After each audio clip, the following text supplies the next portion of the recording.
Class میں school کے ایک نئے استاد داخل ہوتے ہیں، تھوڑا سا تعارف لے کر بچوں کا ٹیسٹ لینے کے لیے ایک سوال کرتے ہیں اور اشارہ اس بچے کی طرف کر دیتے ہیں جو کلاس کا سب سے نالائق بچہ ہوتا ہے۔ استاد کا اشارہ دیکھ کر کلاس کے دوسرے بچے ہنسنے لگتے ہیں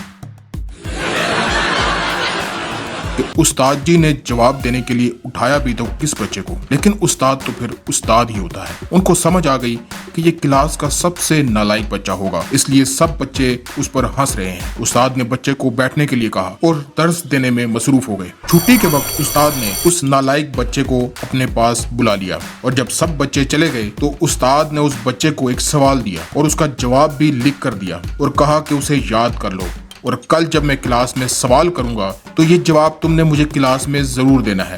بچے نے وہ سوال اور جواب یاد کر لیا۔ دوسرے دن جب استاد کلاس میں آئے تو انہوں نے وہی سوال جو اس نالائق بچے کو دیا تھا ساری کلاس سے پوچھا۔ سوال تھوڑا مشکل تھا تو سب بچے کلاس میں خاموش ہو گئے، لیکن وہی نالائق بچہ جس کو استاد نے سوال یاد کرنے کا کہا تھا اس نے اپنا ہاتھ بلند کیا اور کہا کہ میں اس کا جواب دوں گا۔ سب بچے جو کل ہنس رہے تھے آج حیرانگی سے اس کی طرف دیکھنے لگے۔ استاد نے اس بچے کو کہا ہاں جواب دو۔ بچے نے فر اس سوال کا جواب سنا دیا۔ استاد نے اسے شاباش دی اور اسے بیٹھنے کو کہا۔ اب اس نالائق بچے میں خوشی کے ساتھ ساتھ خود اعتمادی پیدا ہونا شروع ہو چکی تھی۔ استاد روزانہ اس بچے کے ساتھ یہی عمل دہراتے رہے اور پھر آخر وہ دن بھی آیا جب وہ نالائق بچہ اپنی کلاس کا سب سے لائق اور پر اعتماد بچہ بن چکا تھا۔ اس کہانی سے ہمیں سبق یہ ملتا ہے کہ بچوں کی نفسیات سمجھ کر اگر ان کو ٹریٹ کیا جائے تو ہر بچہ اس معاشرے کا قابل فرد بن سکتا ہے۔ کہانی اچھی لگی ہو تو اس ویڈیو کو ضرور لائک کیجیے گا اور ہاں سبسکرائب کرنا مت بھولیے گا۔ شکریہ۔